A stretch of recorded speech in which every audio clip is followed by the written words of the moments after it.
அரியலூர் மாவட்டம் ஜெயங்கொண்டம் அருகே அரசு அங்கீகாரம் பெறாமல் தனியார் நர்சிங் கல்லூரி செயல்பட்டது அதிர்ச்சியை ஏற்படுத்தியுள்ளது. மேலவெள்ளாளர் தெருவில் உள்ள தனியார் நர்சிங் கல்லூரி தமிழ்நாடு அரசு மருத்துவத்துறை, இந்திய நர்சிங் கவுன்சில், மாவட்ட நிர்வாகம் ஆகியவற்றில் முறைப்படி அங்கீகாரம் பெறாமல் 2 வருட டிப்ளமோ நர்சிங் கோர்ஸ் நடத்தி வருவதாக புகார் எழுந்தது. இதையடுத்து அங்கு திடீர் ஆய்வு மேற்கொண்ட அரியலூர் மாவட்ட சுகாதாரத்துறை இணை இயக்குநர் மாரிமுத்து, அரசு அங்கீகாரம் பெறாத தனியார் நர்சிங் கல்லூரிக்கு சீல் வைக்க உரிய நடவடிக்கை எடுக்கப்படும் என தெரிவித்தார். படிக்காத கல்லூரி என்பதால் இது பற்றி மூட நடவடிக்கை எடுக்கப்படும். மேலும் இதில் படிக்கின்ற அந்த மாணவ மாணவிகளை மாவட்ட ஆட்சித்தலைவரிடம் இது பற்றி பேசி அவருடைய எதிர்கால படிப்பை தொடர்வது பற்றி சந்தித்து தகுந்த அறிவிப்பு வெளியிடப்படும். கடலூர் மாவட்டம் வேப்பூர் பகுதியில் கிடப்பில் போடப்பட்டுள்ள மேம்பால கட்டுமான பணியை உடனடியாக தொடங்க வலியுறுத்தி பொதுமக்கள் போராட்டத்தில் ஈடுபட்டதால் பரபரப்பு நிலவியது. திருச்சி சென்னை தேசிய நெடுஞ்சாலையில் மேம்பால கட்டுமான பணி தொடங்கி கடந்த 4 ஆண்டுகளுக்கு மேலாக கிடப்பில் போடப்பட்டுள்ளது. இதனால் போக்குவரத்து நெரிசல் ஏற்பட்டு பலமுறை விபத்துகள் நிகழ்ந்து உயிரிழப்புகள் நேரிடுகின்றன. எனவே மேம்பால கட்டுமான பணியை உடனடியாக தொடங்க வலியுறுத்தி பொதுமக்கள் ஏராளமானோர் போராட்டத்தில் ஈடுபட்டனர்.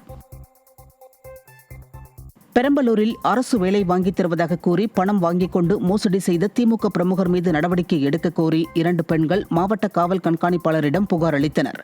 பிரம்மதேசத்தை சேர்ந்த ரமீலா, விடியா திமுக கிளைச் செயலாளரான பச்சமுத்து என்பவரிடம் கிராம நிர்வாக உதவியாளர் பணிக்கு முன்பணமாக 3,50,000 ரூபாய் கொடுத்துள்ளார்.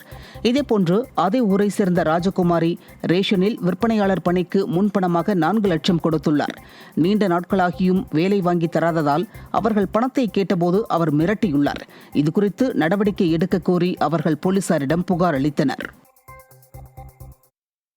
இப்போலாம் எதுவும் எக்ஸாம் எழுதினாலும் பணம் கட்டினா தான் அப்படின்னு சொல்லி எங்களை ஆசை வார்த்தை பேசி எங்களை கம்பல் பண்ணி கட்ட சம்மதிக்க வச்சார். இப்போ கட்டி 1 வருஷம் 4 மாதம் ஆச்சு. நானும் போய் கேட்குறேன், நான் அங்கே கொடுத்துருக்கேன், அரசியல் பிரமுகர்கிட்ட கொடுத்துருக்கேன், கேட்குறேன் இன்னைக்கு நாளைக்குன்னு சொல்லி ஏமாத்துறாரு. பணம் தர மறுக்கிறாரு. கேட்டால் எங்களை அடிக்க கூட வராரு.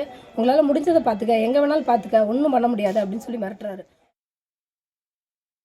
திருப்பத்தூர் மாவட்டம் வாணியம்பாடி அருகே போக்குவரத்து துறை சார்பில் நடைபெற்ற தேசிய சாலை பாதுகாப்பு விழிப்புணர்வில் போக்குவரத்து துறையினர் விதிமுறைகளை மீறி செயல்பட்டதாக பொதுமக்கள் குற்றம் சாட்டியுள்ளனர்.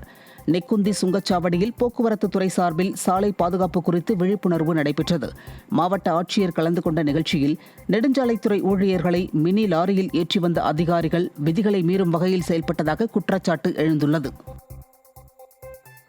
திருவண்ணாமலை மாவட்டம் ஆரணி சுற்றுவட்டார பகுதிகளில் கடும் பனிமூட்டம் நிலவியதால் வாகனங்கள் முகப்பு விளக்குகளை எரியவிட்டபடி சென்றன. இரும்பேடு, வேலப்பாடி, முள்ளிப்பட்டு, சேவூர், களம்பூர், ராட்டினமங்கலம் உள்ளிட்ட பல்வேறு பகுதிகளில் கடும் பனிமூட்டம் காணப்பட்டது. இதனால் வாகன ஓட்டிகள் சிரமத்திற்கு ஆளாகினர். ராணிப்பேட்டை மாவட்டம் வாலாஜாபேட்டை நீதிமன்றத்தில் அதிகார குறைப்புக்கு எதிர்ப்பு தெரிவித்து வழக்கறிஞர்கள் ஒருநாள் நீதிமன்ற புறக்கணிப்பு போராட்டத்தில் ஈடுபட்டனர். புதியதாக கலவை மற்றும் நெமிலி பகுதிகளில் நீதிமன்றங்கள் துவங்க உள்ளதால் திமிரி, காவேரிப்பாக்கம், அவலூர் ஆகிய காவல் நிலையங்களுக்குட்பட்ட வழக்குகள் புதிய நீதிமன்றங்களுக்கு செல்ல உள்ளது. இதற்கு எதிர்ப்பு தெரிவித்து வழக்கறிஞர்கள் போராட்டத்தில் ஈடுபட்டனர். ஏற்கனவே இருக்கிற அதிகார வரம்பிற்குட்பட்ட காவல் நிலையங்களை இங்கேயே வைத்துக் கொள்ளுமாறு தமிழக அரசை வலியுறுத்தி கேட்டுக்கொள்கிறோம்.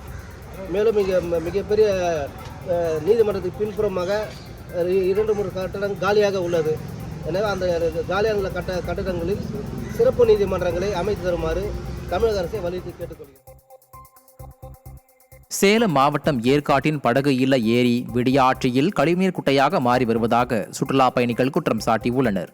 ஏற்காட்டின் தனி அடையாளமாக விளங்கும் ஏரி தற்போது கழிவுநீர் குட்டையாக மாறியுள்ளது. இதற்கு சுற்றுலாத்துறையின் அலட்சியமே காரணம் என பொதுமக்கள் குற்றம் சாட்டியுள்ளனர். மேலும் ஏரியை சுற்றியுள்ள விடுதிகள், தனியார் நிறுவனங்கள், வணிக வளாகங்களில் உள்ள கழிவுநீர் நேரடியாக கலப்பதால் 7 ஏக்கர் பரப்பளவு கொண்ட ஏரி 75% ஆகாய தாமரைகளால் மூடிவிட்டதாக பொதுமக்கள் வேதனை தெரிவிக்கின்றனர்.